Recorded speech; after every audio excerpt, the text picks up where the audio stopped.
Hey, it's Chris, Liege Games. Today, Lords of Vaala, Dragonbond. Let's talk about it. From Draco Studios. What do you need to know? What are my thoughts on it? And a little bit of everything in between, as usual.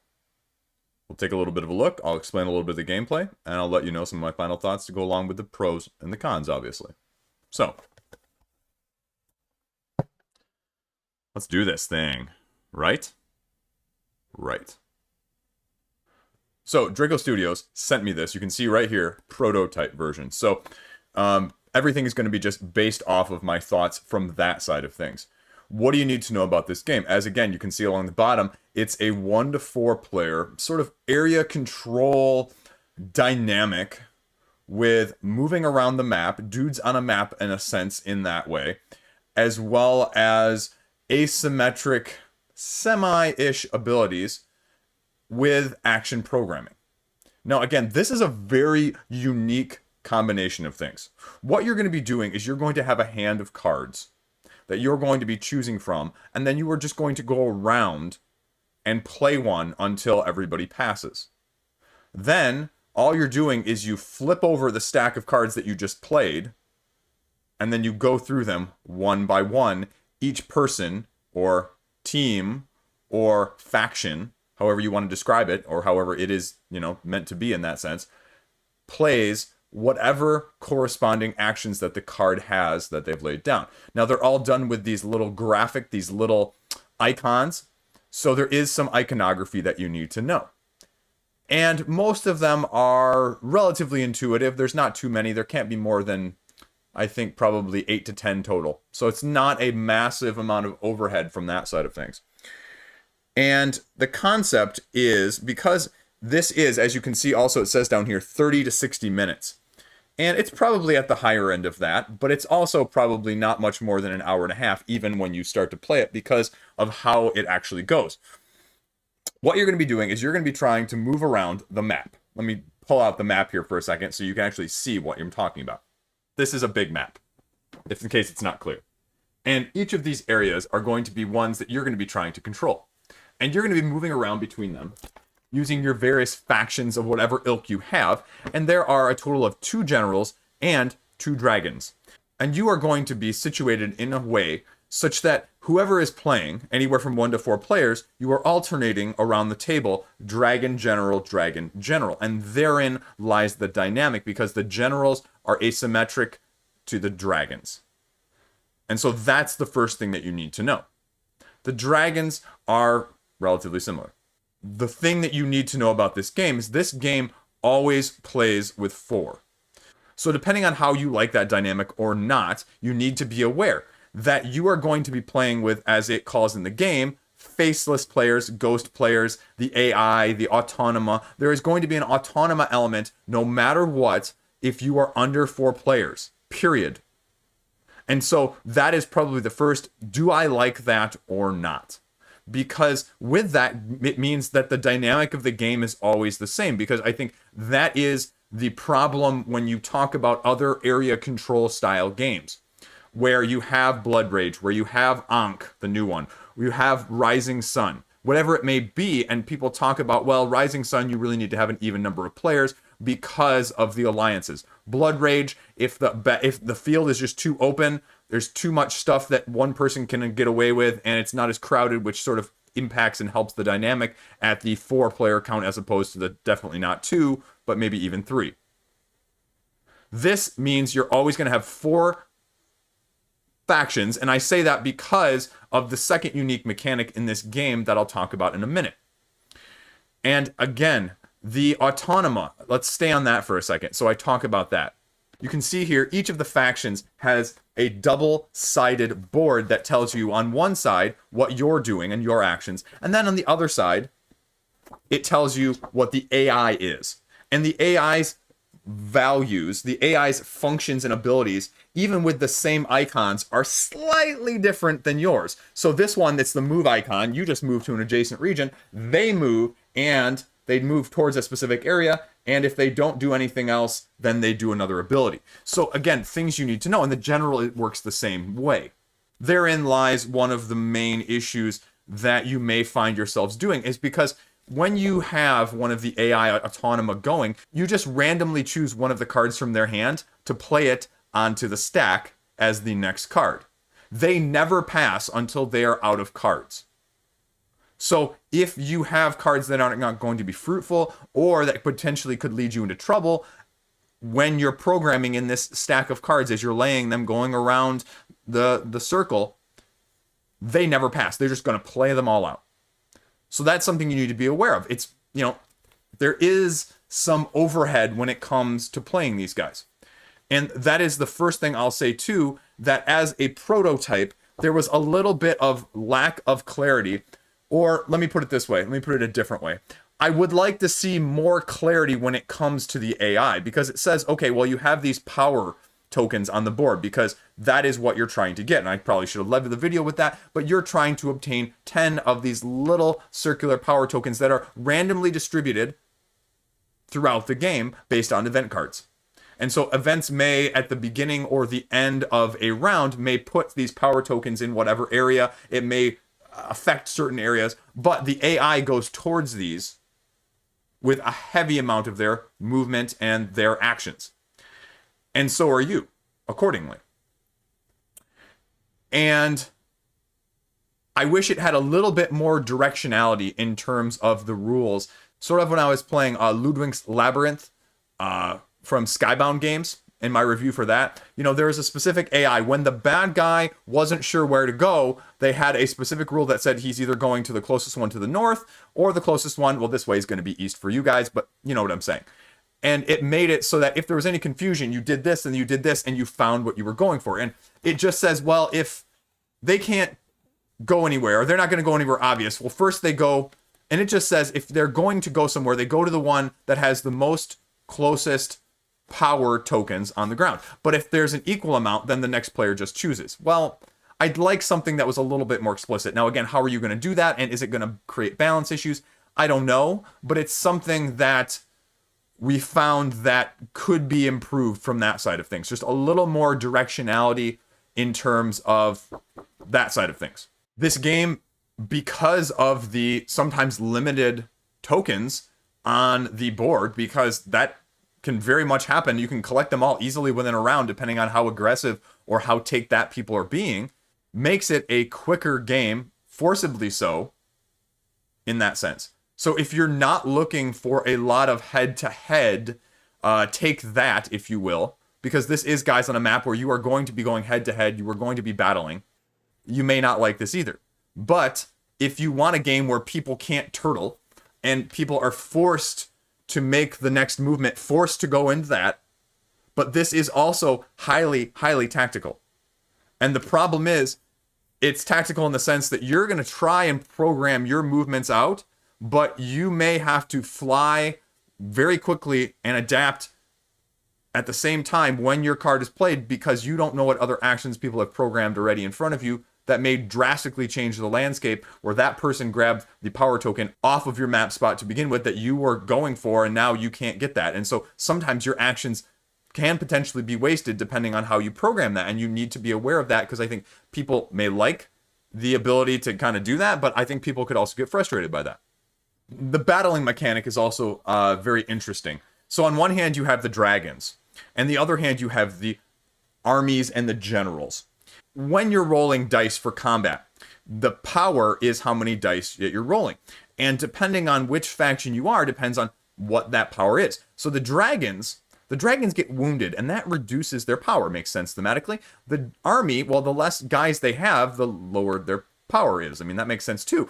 But it is this dynamic of, well, you don't lose anything on this side, but you lose stuff on this side and ability to proliferate. But these guys are stronger individually all the time unless they're wounded.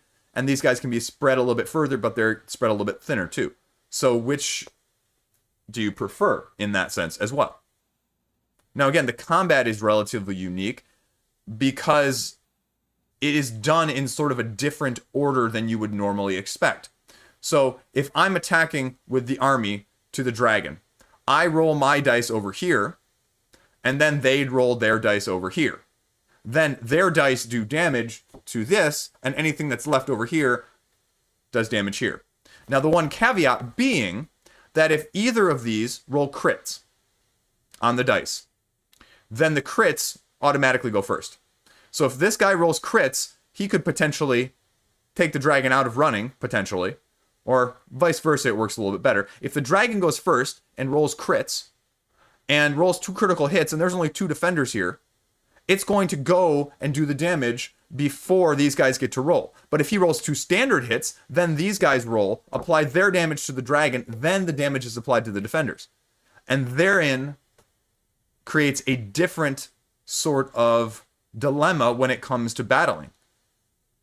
That there is a dynamic shift in between what order happens and what we're sort of used to seeing as well. And again, that might be something that you like, might not be something you like, because again, it depends on the rolls and the crits. And that's dice. So the other thing that I would like to see is you have the ability with one of these icons to upgrade your units if you are the general. And the dragon doesn't really have something that corresponds to it, but we'll talk about what else the dragon has in a second. And these are the upgrades. And it makes troops of a certain type in your army get a certain attribute to help them out. And there's only like 12 that I have. And so maybe there are going to be more in the base game, but you put like 6 out per round, and so you cycle through them. Now, why would I like to see more? It's because these are very interestingly done. They, at the top here, you can't read it, but it corresponds to an area in that map that I showed you earlier. You have to be at least in the area, if not controlling it, if I'm remembering correctly, in order to use this card. So I would have to be controlling potentially Trade Road to be able to use this upgrade. And I guess that's a good thing and a bad thing. You can't just randomly get one of these and use the upgrade icon if you're not in the right area. So maybe that does require then more planning, but that also is more frustrating too if there's just ones out there that you just can't get to in that round at all, and you really need to upgrade. Now, the dragon mechanic is a little bit different.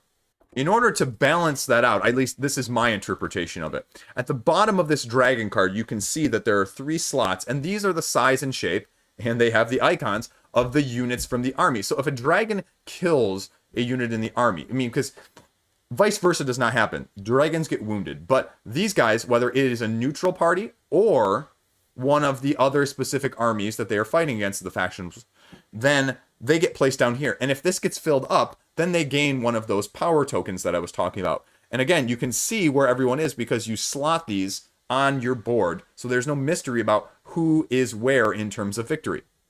They also, though, to balance that out, because otherwise you would say, well, they can just go around slaughtering people. Who cares about even trying to pick them off of the land? If they get too low in health, they have to spend power to heal themselves. And so it helps balance that dynamic. At least in my head. Whether or not that was the intention and whether or not this is true, I mean, you can ask the designers. The other thing along with that recovery, though, is if you are fully wounded, you can't use any actions. And so your next action card heals you up to 2 wounds. But that's only if you're all the way down. And if you're not all the way down, then maybe you don't want to battle at one of these 1 or 2s, and maybe you want to use one of these powers to heal. But then they're not up here. So again, there you go. So the other dynamic, and I'm not sure, not having played this game, full disclaimer, at a 4-player count. These event cards that I mentioned. So when you're starting a round, what you do is you take one of these cards and you put it what will be on the top, but at the beginning, at the bottom of the stack. And then everyone else lays all their cards, and then after everyone is passed, you pull another one and you put it on the top of the stack, which will end up being the bottom, because as I mentioned, you just literally Aeon's End flip it over. And so I guess what I'd like to wonder and see with this is a lot of these, like I mentioned, say, okay, put 2 of these little power tokens in certain areas. But some of these are just take other actions. Everybody takes actions. Everybody gets energy. Place a neutral a unit in each empty or neutral region. So I'm just not sure with the power dynamic if you get a couple of these specifically that are non-power. The first time I played, you know, all of the power tokens were taken off the map easily within the first round between, you know, players and AI. And then it was sort of like, well, what happens then? What happens now? Like, if there's just, because only one of the 2 cards that got played that round was a power token. So there were like 2 power tokens in 2 areas, and that was it on the map. So again, it goes back to earlier, is that a good thing and going to force conflict, or is that something that if everybody needs 10 or one person needs 10 potentially, how is the dynamic going to shift? One of the things I have not talked about now, and I think this is one of my key last points here, is the Dragonbond itself, the name titled mechanic. And dragon bonding is, if you're in the same area, you can potentially force a bond between a general and a dragon with a roll. And then you are allies. So you can't attack each other, you can't hurt each other, and you were going against the others. I don't know how this mechanic is going to work in the long run. I don't have enough plays to be honest with you guys and say, yes, this works, or no, this doesn't work. I just don't know. And I say that in sheer honesty because it's an interesting mechanic, but like I mentioned earlier with the Rising Sun alliance issue, if you have, say, an odd number, 3 or 5, and that person does not get into an alliance, it makes it much more difficult to them. So if that happens and the other 2 can't bond or choose not to, the dynamic could be significantly altered like it is in Rising Sun. Now, I can't say for certain. I just don't know. Now, obviously, your win objective changes then too. It's not just get 10. You have to get more than that to balance out for that fact. But still, it is a combination pooled resource of that. And so how do you feel about that? How do you feel about a shared win dynamic? I'll leave that up to you. But that's something at least to consider. Because it's not like, also, if you just don't want to, you can easily block it. It's not that easy to block. From the rules I have, at least, it's basically like, if you roll a die and you get a hit, you're bonded. There's not like a defense mechanism. There's not like anything else more than that. It's just one roll, and you have an ability to re-roll if you want to spend those little power tokens. So again, I think there needs to be a little clarity there in terms of that dynamic, as well as that'd be another very interesting balancing point. Now, obviously, I've not explained all of the details. There are several other nuances. There are basically magic cards that one of your actions are that allows you to draw one of them in your hand or play one that's already in your hand. You don't have to put those in the stack. And then there's city upgrades that allow you to, if you're in an area, defend or block one of the attacks if you're the defender. There's mountains that do sort of a similar thing if you're crossing over from one area to the next. Certain dynamics like that sort of change the flow of things.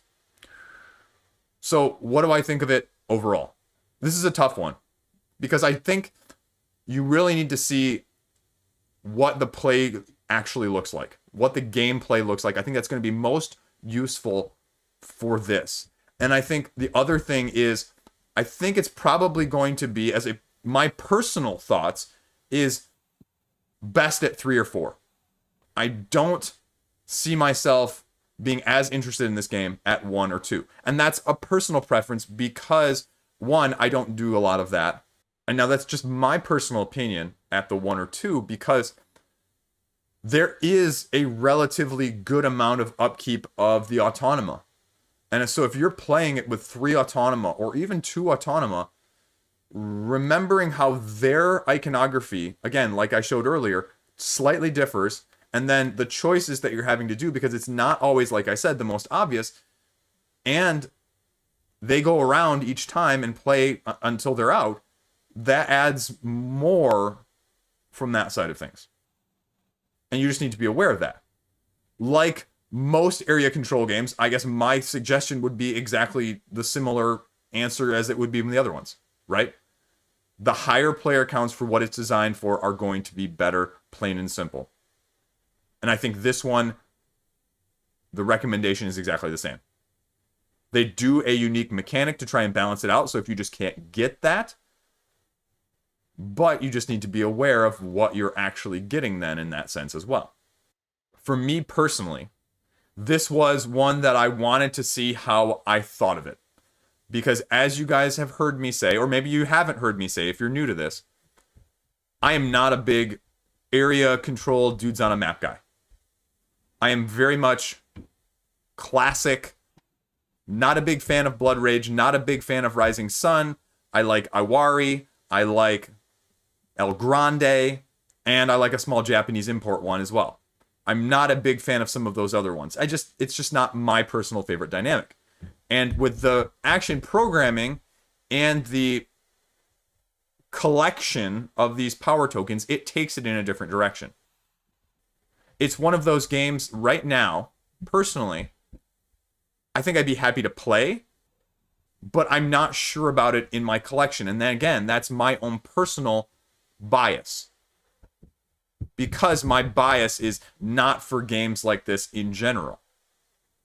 But I think it does stuff in a different way.